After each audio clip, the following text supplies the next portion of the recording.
বাবা সোহেল, হ্যাঁ বাদান। একটু দাঁড়াও, তোমার সাথে কিছু কথা ছিল। হ্যাঁ বাদান, বলেন। আচ্ছা বাবা, কথা পরেই কই, কিন্তু তুমি এই ভর সন্ধ্যাবেলায় কই রওনা দিলা বাবা? আব্বাজান, একটু পর মাগরিবের আজান দেবে, এই জন্য আগে থেকে আমি মসজিদ বলে এগিয়ে যেতেছি। আহ বাবা, তোর কথা শুনে বুকটা ভরে গেল। তুই কত খারাপ ছিলি, বন্ধু বান্ধবের সাথে আজে বাজে নেশা করতি। যাক, তোকে যে আল্লাহ এত ভালো বানাইছে, এজন্য আমি আল্লাহর কাছে শুকরিয়া আদায় করি, আলহামদুলিল্লাহ।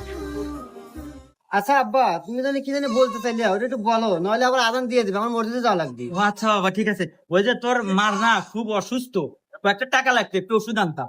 ও আচ্ছা আব্বা, দিতেছি। तो रुको जरा। खत्म।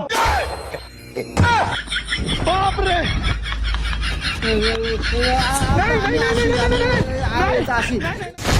বন্ধুরা, কি বুঝলেন? পোশাক এবং লেবাস দেখে